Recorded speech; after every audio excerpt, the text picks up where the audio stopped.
Plus la date approche et plus la pression monte. J'écoutais au Sénat Gérald Darmanin la semaine dernière. Face au risque terroriste, il va mobiliser toutes les énergies. J'ai entendu qu'il allait lancer 1 million d'enquêtes administratives d'ici à l'ouverture des Jeux Olympiques et Paralympiques.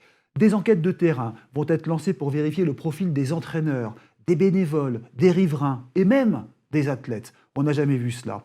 Un tel déploiement de force qui se résume en une phrase: appel à toutes les énergies. Et cela dès l'arrivée de la flamme olympique à Marseille le 8 mai prochain.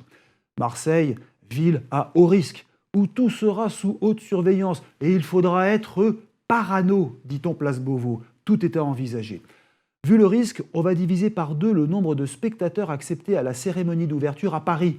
Il y aura 300 000 personnes au lieu de 600 000, mais avec tout de même 160 chefs d'État attendus. Alors quel défi quand on pense. Il va falloir filtrer une masse humaine incroyable. Et que dire de la traque sur Internet, avec un contrôle systématique de tous les contenus, y compris les profils les plus douteux. Bref, ce sera une France sous contrôle pendant 4 mois, du 8 mai au 8 septembre, dit-on au ministère de l'Intérieur, avec aussi d'autres événements phares à sécuriser. Parce qu'il y aura le Tour de France, les festivals en région, les fêtes du débarquement. Bref, c'est vraiment un formidable test pour vérifier la solidité du pays en termes de sécurité.